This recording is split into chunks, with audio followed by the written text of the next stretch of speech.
പന്ത്രണ്ടാം class രസതന്ത്രത്തിലെ 9ാമത്തെ യൂണിറ്റായ coordination കോമ്പൗണ്ടുകളെക്കുറിച്ച് നമുക്ക് പഠിക്കാം.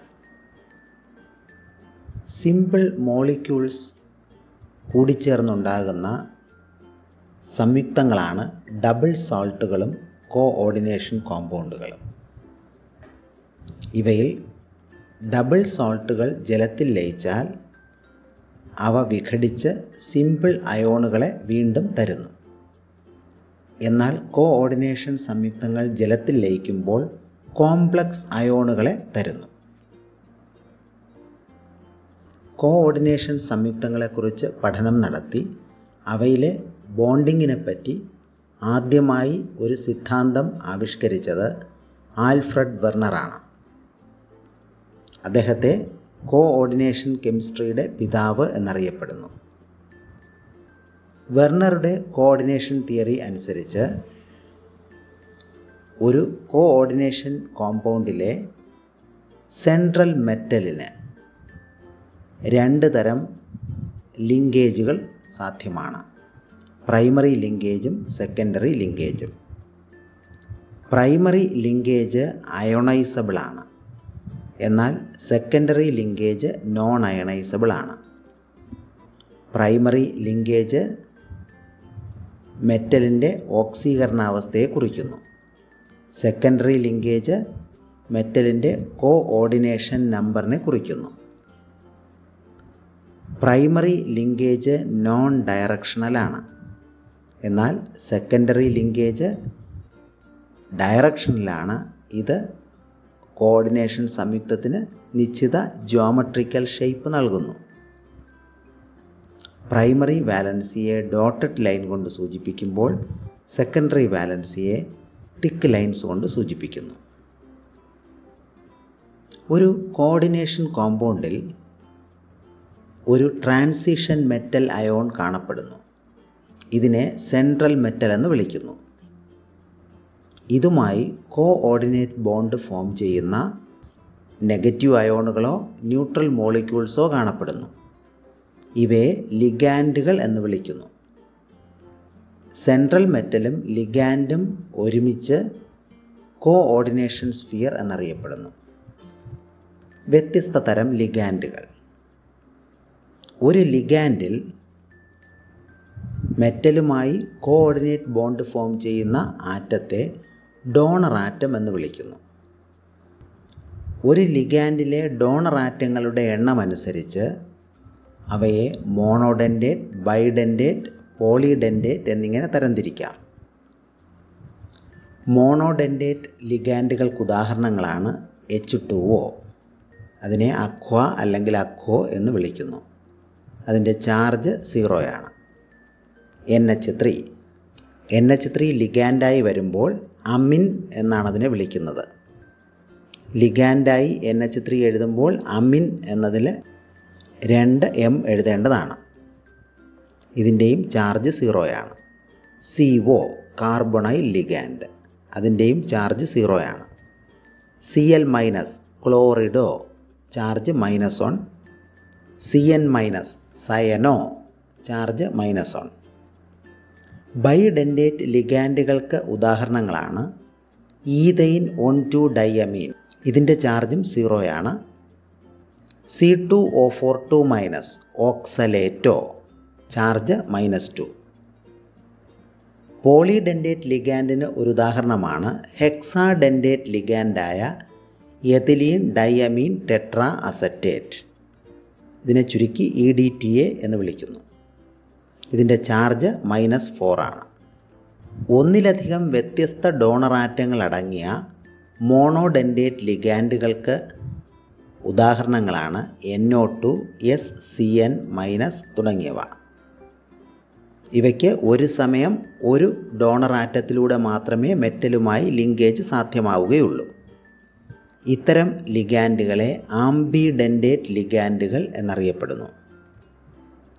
ഒരു ബൈഡെൻഡേറ്റോ പോളിഡെൻഡേറ്റോ ലിഗാൻഡ് കോംപ്ലക്സ് ഉണ്ടാക്കുമ്പോൾ ഒരു റിംഗ് സ്ട്രക്ചർ ഉണ്ടാക്കുന്നു. ഇത്തരം റിംഗ് സ്ട്രക്ചറുകളെ കീലേറ്റ്സ് എന്ന് വിളിക്കുന്നു.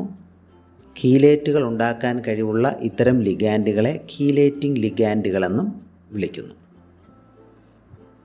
ഉദാഹരണത്തിന് ഈഥൈൻ ഓൺ ടു ഡൈഅമീൻ Cu2+മായി ചേർന്ന് ഒരു കീലേറ്റ് ഉണ്ടാക്കുന്നു.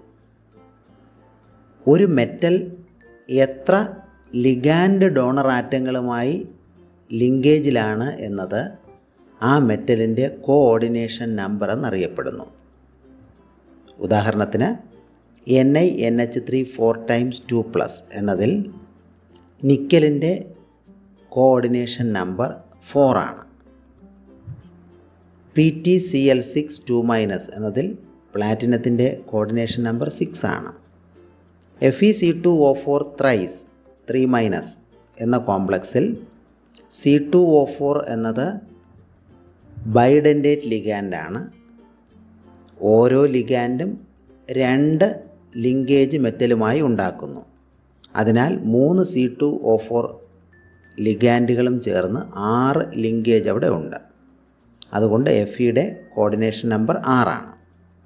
COEN അവിടെ En എന്നത് ഈഥൈൻ ഓൺ ടു ഡൈഅമീൻ ആണ്. അതും ബൈഡൻഡേറ്റ് ലിഗാൻഡാണ്. അതിനാൽ കൊബാൾട്ടിൻ്റെ കോർഡിനേഷൻ നമ്പർ 6 ആണ്.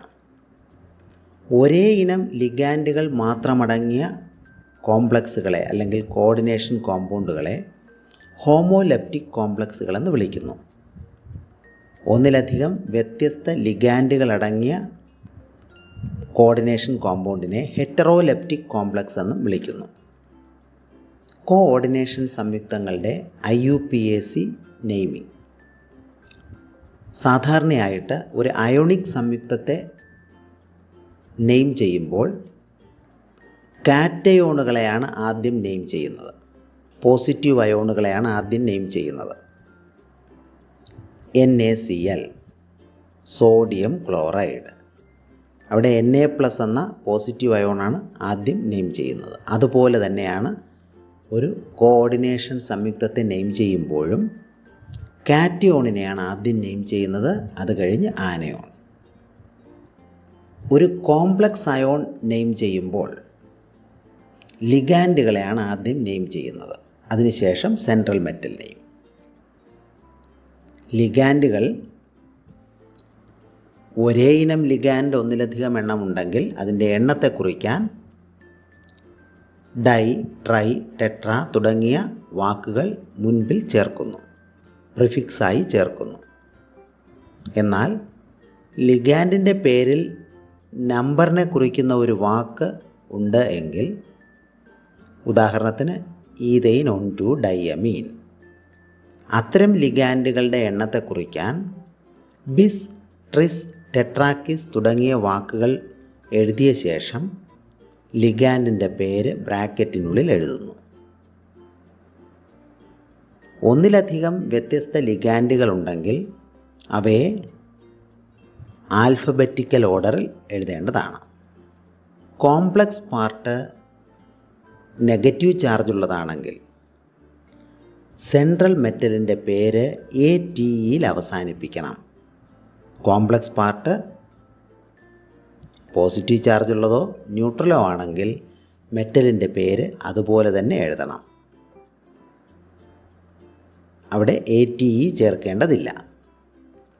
മെറ്റലിൻ്റെ പേര് എഴുതി കഴിഞ്ഞാലുടൻ ബ്രാക്കറ്റിനുള്ളിൽ റോമൻ അക്കത്തിൽ മെറ്റലിൻ്റെ ഓക്സീകരണാവസ്ഥ എഴുതേണ്ടതാണ്. ഒരു ഉദാഹരണം നമുക്ക് നോക്കാം. CONH3 5 Cl Cl2 square bracket കൊണ്ട് സൂചിപ്പിച്ചിരിക്കുന്നതാണ് കോംപ്ലക്സ് പാർട്ട്. അതിന് വെളിയിലുള്ളത് സിമ്പിൾ അയോൺ, അതിനെ കൗണ്ടർ അയോൺ എന്ന് വിളിക്കുന്നു. ഇവിടുത്തെ കോംപ്ലക്സ് അയോൺ CONH3 5 Cl2+ എന്നതാണ്. 2 Cl- കോംപ്ലക്സ് പാർട്ടിന് പുറത്തുള്ളത് കൊണ്ടാണ് ടോട്ടൽ ചാർജ് ന്യൂട്രലാകാൻ കോംപ്ലക്സ് പാർട്ടിന് 2+ ചാർജ് വന്നത്. ഇവിടുത്തെ സെൻട്രൽ മെറ്റൽ കൊബാൾട്ടാണ്. NH3 Cl- എന്നിവ ലിഗാൻഡുകളാണ്. NH3 ലിഗാൻഡിൻ്റെ പേര് amine with double M, Cl minus chlorido. NH3ക്ക് ചാർജ് ഇല്ല, Cl മൈനസിന് -1 ചാർജ്. മെറ്റലിൻ്റെ ഓക്സിഡേഷൻ സ്റ്റേറ്റ് X എന്നിരിക്കട്ടെ, പ്ലസ് NH3യുടെ 0 പ്ലസ് Cl മൈനസിൻ്റെത് -1. ഇത്രയും കൂട്ടിയാൽ ആ കോംപ്ലക്സ് പാർട്ടിൻ്റെ ടോട്ടൽ ചാർജ് കിട്ടണം +2. ഇതിൽ നിന്ന് Xൻ്റെ വാല്യൂ കണ്ടുപിടിച്ചാൽ സെൻട്രൽ മെറ്റലിൻ്റെ ഓക്സിഡേഷൻ സ്റ്റേറ്റ് +3 ആണെന്ന് ലഭിക്കും. ഇനി നമുക്ക് പേര് പറഞ്ഞു നോക്കാം. ആദ്യം പേര് പറഞ്ഞു തുടങ്ങേണ്ടത് പോസിറ്റീവ് പാർട്ടാണ്. പോസിറ്റീവ് പാർട്ട് ഇവിടെ കോംപ്ലക്സ് പാർട്ടാണ്. അതിൽ ലിഗാൻഡുകളാണ് ആദ്യം നെയിം ചെയ്യേണ്ടത്. ലിഗാൻഡ് ഇവിടെ 2 ലിഗാൻഡുണ്ട്, അമീനുണ്ട്, ക്ലോറിഡോ ഉണ്ട്. അവയെ ആൽഫബറ്റിക്കൽ ഓർഡറിൽ എഴുതുമ്പോൾ അമീനാണ് ആദ്യം വരുന്നത്. അത് 5 എണ്ണമുണ്ട്. അതുകൊണ്ട് പറയും പെൻറ്റാ അമീൻ. ക്ലോറിഡോ, ലിഗാൻഡുകളുടെ പേരത്രയുമായി. പെൻറ്റാ അമീൻ, ക്ലോറിഡോ. കൊബാൾട്ട്, കൊബാൾട്ടേറ്റ് എന്ന് എഴുതില്ല, കാരണം കോംപ്ലക്സ് പാർട്ട് പോസിറ്റീവ് ആണ്. കോംപ്ലക്സ് പാർട്ട് നെഗറ്റീവ് വന്നിരുന്നെങ്കിൽ കൊബാൾട്ടേറ്റ് എന്ന് എഴുതുമായിരുന്നു. കൊബാൾട്ട്, അതിൻ്റെ ബ്രാക്കറ്റിൽ അതിൻ്റെ ഓക്സിഡേഷൻ സ്റ്റേറ്റ് എഴുതുന്നു 3. അത് റോമൻ അക്കത്തിൽ എഴുതണം. വെളിയിലുള്ള പാർട്ട് ക്ലോറൈഡ് അയോണാണ്, ക്ലോറൈഡ്. അതുകൊണ്ട് കോംപ്ലക്സിൻ്റെ പേര് പെൻറ്റാമിൻ ക്ലോറിഡോ കൊബാൾട്ട് 3 ക്ലോറൈഡ്. മറ്റൊരു ഉദാഹരണമാണ് CONH3 thrice NO2 thrice. Triamine, trinitro. Nitro NO2 എന്നത് ഒരു ആംബിഡൻറ്റേറ്റ് ലിഗാൻഡാണ്. അതിനാൽ നൈട്രോ N എന്ന് നമ്മൾ എഴുതുന്നു. നൈട്രജനാണ് അവിടെ കൊബാൾട്ടുമായി ലിങ്കേജിലുള്ളത്.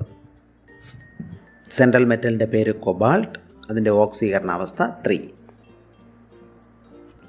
അടുത്തൊരു ഉദാഹരണം K3FeCN 6 ടൈംസ്. ഇവിടെ കോംപ്ലക്സ് പാർട്ട് നെഗറ്റീവാണ്. പൊട്ടാസ്യം എന്നതാണ് പോസിറ്റീവ് പാർട്ട്. അതിലാണ് ആദ്യം നെയിം ചെയ്ത് തുടങ്ങുന്നത്. പൊട്ടാസ്യം ഹെക്സാസയനോ, 6 സയനൈഡുകളുണ്ട്. ഫെറേറ്റ്, കോംപ്ലക്സ് പാർട്ട് നെഗറ്റീവ് ആയതിനാൽ അയൺ എന്ന് നമ്മൾ എഴുതില്ല. മെറ്റലിൻ്റെ പേര് ATയിൽ അവസാനിപ്പിക്കണം. അത് ഫെറേറ്റ് എന്ന് എഴുതുന്നു. ഫെറേറ്റ് 3. അടുത്തൊരു ഉദാഹരണം K4FeCN 6 ടൈംസ്. ഇതും പൊട്ടാസ്യം ഹെക്സാസയനോ ഫെറേറ്റ് തന്നെയാണ്. പക്ഷേ അവിടെ അയണിൻ്റെ ഓക്സിഡേഷൻ സ്റ്റേറ്റ് കണ്ടുപിടിക്കുമ്പോൾ 2 എന്ന് കിട്ടും. COCl2En twice Cl. Dichlorido, ethane on 2 ഡൈഅമീനാണ് അടുത്ത ലിഗാൻഡ്. അത് 2 എണ്ണം ഉണ്ട്. അതിനെ സൂചിപ്പിക്കാൻ ബിസ് എന്ന പ്രിഫിക്സ് ചേർക്കുന്നു. അതിനുശേഷം ലിഗാൻഡിൻ്റെ പേര് ബ്രാക്കറ്റിൽ എഴുതുന്നു. Bis ethane on 2 diamine cobalt 3 chloride. NiCl2 PPH3 twice. Dichlorido, bis triphenyl phosphine. PPH3 എന്നത് ട്രൈഫിനൈൽ ഫോസ്ഫൈൻ ആണ്. അത് 2 എണ്ണം ഉണ്ട്. അതിൽ ട്രൈ എന്ന ഒരു ന്യൂമറിക്കൽ വേർഡ് ഉള്ളത് കൊണ്ടാണ് ബിസ് ചേർക്കേണ്ടി വന്നത്. ബിസ് ട്രൈഫിനൈൽ ഫോസ്ഫൈൻ. ട്രൈഫിനൈൽ ഫോസ്ഫൈൻ എന്നത് ബ്രാക്കറ്റിൽ എഴുതുന്നു. നിക്കൽ 2. അവിടെ കോംപ്ലക്സ് പാർട്ട് മാത്രമേ ഉള്ളൂ. അതുകൊണ്ട് നിക്കൽ 2 എന്നെഴുതി നിർത്തിയാൽ മതി. ഇനി തിരിച്ചുള്ള ഒരു ക്വസ്റ്റ്യൻ വന്നാൽ എങ്ങനെ ആൻസർ ചെയ്യാമെന്ന് നമുക്ക് നോക്കാം. Write the formula of following coordination compounds. Tetraammine aqua chlorido cobalt 3 chloride. അവിടെ കൊബാൾട്ട് എന്നതാണ് സെൻട്രൽ മെറ്റൽ. അത് ആദ്യം എഴുതുന്നു CO. ടെട്രാമിൻ 4 NH3 4 times. Aqua H2O, chlorido Cl. ഇത്രയുമാണ് സ്ക്വയർ ബ്രാക്കറ്റിനകത്ത് എഴുതേണ്ടത്, അതായത് കോംപ്ലക്സ് പാർട്ട്. ഇതിന് വെളിയിൽ ക്ലോറൈഡ് വരുന്നു. അത് എത്ര എണ്ണം എഴുതണം എന്നുള്ളത് നമ്മൾ കണ്ടുപിടിക്കേണ്ടത്. കൊബാൾട്ടിൻ്റെ ഓക്സീകരണാവസ്ഥ തന്നിട്ടുണ്ട് 3 എന്ന്. അടുത്ത ലിഗാൻഡുകളുടെ ഓക്സീകരണാവസ്ഥ കൂടെ കൂട്ടി നോക്കുന്നു. കൊബാൾട്ടിന് 3 പ്ലസ് ഒരു NH3ക്ക് 0 പ്ലസ് H2Oയ്ക്കും 0, ഒരു Clന് -1. അപ്പോൾ COയുടെ +3യും Clൻ്റെ -1ഉം കൂടെ ആകുമ്പോൾ +2 എന്ന് കിട്ടും. അതായത് കോംപ്ലക്സ് പാർട്ടിൻ്റെ ചാർജ് +2 ആണ്. അതിനെ കോമ്പൻസേറ്റ് ചെയ്യണമെങ്കിൽ കോംപ്ലക്സ് പാർട്ടിന് വെളിയിൽ -2 ചാർജ് വരണം. അതുകൊണ്ടാണ് 2 Cl കോംപ്ലക്സ് പാർട്ടിന് വെളിയിൽ കൊടുക്കേണ്ടി വന്നത്. Cl2. മറ്റൊരു ഉദാഹരണം നോക്കാം. Potassium tetra hydroxo zincate 2. അവിടെ പൊട്ടാസ്യം എന്നതാണ് പോസിറ്റീവ് പാർട്ട്, അപ്പോൾ K എന്ന് നമ്മൾ എഴുതി തുടങ്ങുന്നു.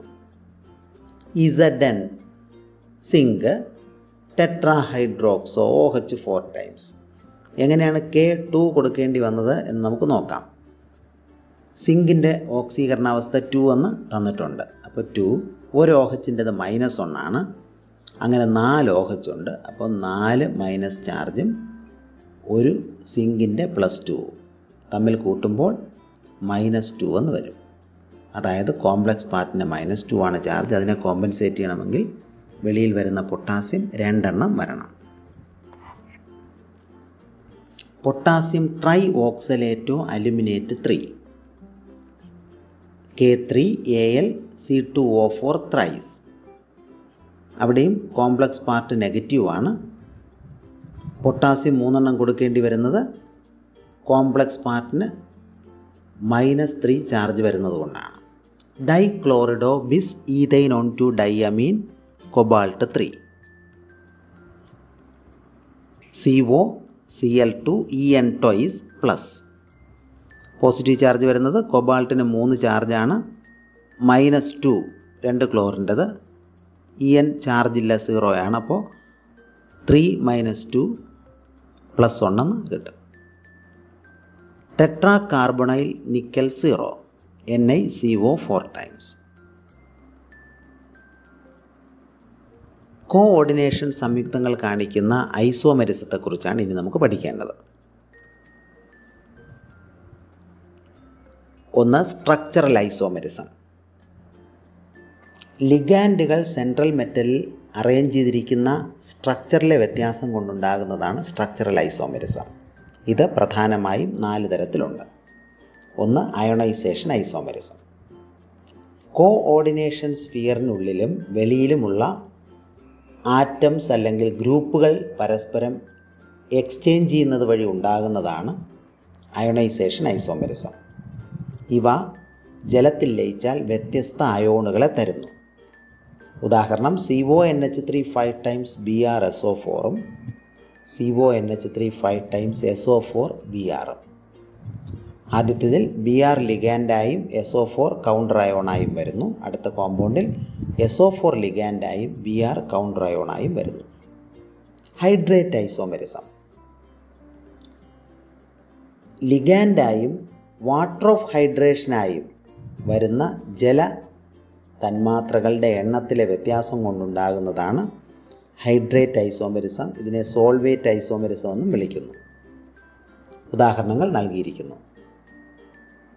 ആദ്യത്തേതിൽ 6 വാട്ടർ ലിഗാൻഡായി വരുന്നു, 3 ക്ലോറിൻ കോംപ്ലക്സ് പാർട്ടിന് വെളിയിൽ വരുന്നു. അടുത്തതിൽ 1 വാട്ടർ വെളിയിൽ വരികയും അതിന് പകരം ഒരു ക്ലോറിൻ ലിഗാൻഡായി മാറുകയും ചെയ്യുന്നു.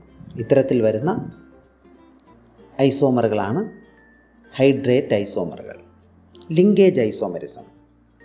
ആംബിഡെൻറ്റേറ്റ് ലിഗാൻഡുകളിൽ സെൻട്രൽ മെറ്റലുമായി ലിങ്കേജിൽ വരുന്ന ഡോണർ ആറ്റത്തിലെ വ്യത്യാസം കൊണ്ടുണ്ടാകുന്നതാണ് ലിങ്കേജ് ഐസോമറുകൾ. ഉദാഹരണം, ആദ്യത്തേതിൽ NO2 ആണ് ലിഗാൻഡായി വന്നത്. അവിടെ നൈട്രജൻ കൊബാൾട്ടുമായി ലിങ്കേജിലാണ്. അടുത്തതിൽ ONO എന്നാണ് അവിടെ ലിഗാൻഡിന് എഴുതിയിട്ടുള്ളത്. അതായത് ഓക്സിജനാണ് മെറ്റലുമായി ലിങ്കേജിൽ വരുന്നത്. ഇവ പരസ്പരം ലിങ്കേജ് ഐസോമറുകളാണ്. ചില കോർഡിനേഷൻ സംയുക്തങ്ങളിൽ കാറ്റയോണിക് പാർട്ടും ആനയോണിക് പാർട്ടും കോംപ്ലക്സുകളായിട്ട് വരാം. അത്തരം കേസിൽ 2 സെൻട്രൽ മെറ്റലുകൾ കാണും. അവ പരസ്പരം ലിഗാൻഡുകളെ എക്സ്ചേഞ്ച് ചെയ്തുകൊണ്ടുണ്ടാകുന്നതാണ് കോർഡിനേഷൻ ഐസോമെരിസം. സ്ട്രക്ചറൽ ഐസോമെരിസമാണ് പറഞ്ഞത്. 4 ടൈപ്പ്. ഇനി നമുക്ക് സ്റ്റീരിയോ ഐസോമെരിസത്തിലേക്ക് പോകാം. ഇതും 2 ടൈപ്പിലുണ്ട്. ജിയോമെട്രിക്കൽ ഐസോമെരിസവും ഒപ്റ്റിക്കൽ ഐസോമെരിസവും.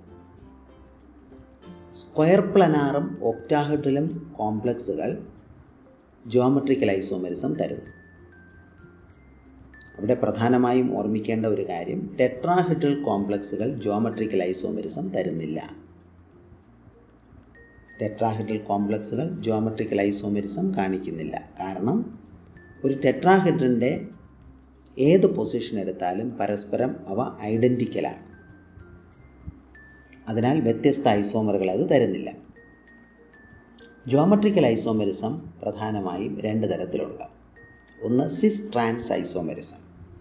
ഒരുപോലുള്ള ലിഗാൻഡുകൾ ഒരേ വശത്ത്, അതായത് അടുത്തടുത്ത് വന്നാൽ അത് സിസും, ഓപ്പോസിറ്റ് സൈഡിൽ വന്നാൽ അത് ട്രാൻസും ഐസോമറാണ്. PT-NH3 ടോയ്സ് Cl2 എന്നതിൻ്റെ സിസും ട്രാൻസും ഫോംസ് ഇവിടെ തന്നിട്ടുണ്ട്. ആദ്യത്തതിൽ ഒരുപോലുള്ള രണ്ട് ലിഗാൻഡുകളും അടുത്തടുത്ത് വരുന്നു. അടുത്തതിൽ ഒരുപോലുള്ള രണ്ട് ലിഗാൻഡുകളും ഓപ്പോസിറ്റ് സൈഡിൽ കാണപ്പെടുന്നു. ഒരുപോലുള്ള 3 ലിഗാൻഡുകൾ വീതമടങ്ങിയ ഒക്ടാഹെഡ്രൽ കോംപ്ലക്സുകൾ കാണിക്കുന്ന ഐസോമെറിസമാണ് ഫാക്-മെർ ഐസോമെറിസം. ആദ്യത്തെ ചിത്രത്തിൽ നിങ്ങൾക്ക് കാണാൻ കഴിയും ഒരുപോലുള്ള ലിഗാൻഡുകൾ, ഇവിടെ NO2 ലിഗാൻഡുകളെ അടയാളപ്പെടുത്തി തന്നിട്ടുണ്ട്. ഒരു വശത്തിലെ 3 കോർണറുകളിലാണ് ഒരുപോലുള്ള ലിഗാൻഡുകൾ വരുന്നതെങ്കിൽ അതാണ് ഫാക്. ഒരു ഫേസ് അതിന് ചുറ്റും വരുന്നു, അതാണ് ഫാക് ഐസോമർ. എന്നാൽ അതിൻ്റെ ആക്സിസിന് ചുറ്റും ആണ് ഒരുപോലുള്ള ലിഗാൻഡുകൾ വരുന്നതെങ്കിൽ അത് മെരിഡിയണൽ ഐസോമർ, മെർ ഐസോമർ എന്ന് അറിയപ്പെടുന്നു. Optical isomerism. പ്ലെയിൻ പോളറൈസ്ഡ് ലൈറ്റിൻ്റെ പ്ലെയിൻ ഓഫ് പോളറൈസേഷനെ റൊട്ടേറ്റ് ചെയ്യിപ്പിക്കാൻ ഒരു മോളിക്യൂളിനുള്ള കഴിവിനെയാണ് ഒപ്റ്റിക്കൽ ആക്ടിവിറ്റി എന്ന് പറയുന്നത്. അതിൽ റൈറ്റിലേക്ക് റൊട്ടേറ്റ് ചെയ്യുന്നവ ഡെക്സ്ട്രോ റൊട്ടേറ്ററിയും ഡി ഐസോമറും, ലെഫ്റ്റിലേക്ക് റൊട്ടേറ്റ് ചെയ്യുന്നവ ലീവോ റൊട്ടേറ്ററി എൽ ഐസോമറുമാണ്. കോഓർഡിനേഷൻ സംയുക്തങ്ങളിൽ അൺപെയർഡ് ഇലക്ട്രോൺസ് വരുന്നവ പാരാമാഗ്നറ്റിക് സ്വഭാവവും എല്ലാ ഇലക്ട്രോൺസും പെയർഡായി വരുന്നവ, ജോഡിയായി കാണപ്പെടുന്നവ ഡയാമാഗ്നറ്റിക് സ്വഭാവവും കാണിക്കുന്നു. കോഓർഡിനേഷൻ സംയുക്തങ്ങളുടെ ആപ്ലിക്കേഷൻസ് ആണ് ഇനി ഡിസ്കസ് ചെയ്യേണ്ടതുള്ളത്. വാട്ടറിൻ്റെ കാഠിന്യം, ഹാർഡ്നെസ് എസ്റ്റിമേറ്റ് ചെയ്യാൻ സോഡിയം സോൾട്ട് ഓഫ് EDTA ആണ് ഉപയോഗിക്കുന്നത്. മെറ്റലർജി നമ്മൾ പഠിച്ചു കഴിഞ്ഞതാണ്. ഗോൾഡ്, സിൽവർ തുടങ്ങിയ മെറ്റൽസിൻ്റെ എക്സ്ട്രാക്ഷൻ കോംപ്ലക്സ് ഫോർമേഷൻ വഴിയാണ് നടത്തുന്നതെന്ന് പഠിച്ചു. ചില കോമ്പൗണ്ടുകളുടെ പ്യൂരിഫിക്കേഷനിൽ, ഉദാഹരണം മോൺസ് പ്രോസസ്, ഇവിടെയും കോംപ്ലക്സ് ഫോർമേഷനാണ് നടത്തുന്നത്. ചില കോംപ്ലക്സുകൾ മെഡിസിൻസ് ആയിട്ട്, മരുന്നുകളായിട്ട് ഉപയോഗിക്കുന്നു. ബയോളജിക്കൽ സിസ്റ്റത്തിനകത്ത് കാണപ്പെടുന്ന പ്രധാന കോർഡിനേഷൻ സംയുക്തങ്ങളാണ് അയോണിൻ്റെ കോംപ്ലക്സ് ആയ ഹീമോഗ്ലോബിൻ, മഗ്നീഷ്യത്തിൻ്റെ കോംപ്ലക്സ് ആയ ക്ലോറോഫിൽ, വൈറ്റമിൻ B12, അതിനെ അറിയപ്പെടുന്നത് സയനോ കൊബാളമിൻ എന്നാണ്. രാസപ്രവർത്തനങ്ങളുടെ വേഗത വർദ്ധിപ്പിക്കാൻ കാറ്റലിസ്റ്റായിട്ട് ഉപയോഗിക്കുന്ന ഒരു പ്രധാന കോർഡിനേഷൻ സംയുക്തമാണ് വിൽക്കിൻസൺസ് കാറ്റലിസ്റ്റ്. PH3 P-3-RH-Cl, ഇതാണ് വിൽക്കിൻസൺസ് കാറ്റലിസ്റ്റ്. ഹൈഡ്രോജനേഷൻ ഓഫ് ആൽക്കീൻസ് ഉപയോഗിക്കുന്ന ഒരു കാറ്റലിസ്റ്റാണിത്. ഈ പാഠഭാഗവുമായി ബന്ധപ്പെട്ടുള്ള ചില ചോദ്യങ്ങൾ നൽകുന്നു. ഉത്തരങ്ങൾ കണ്ടെത്തി എഴുതാൻ ശ്രമിക്കുക.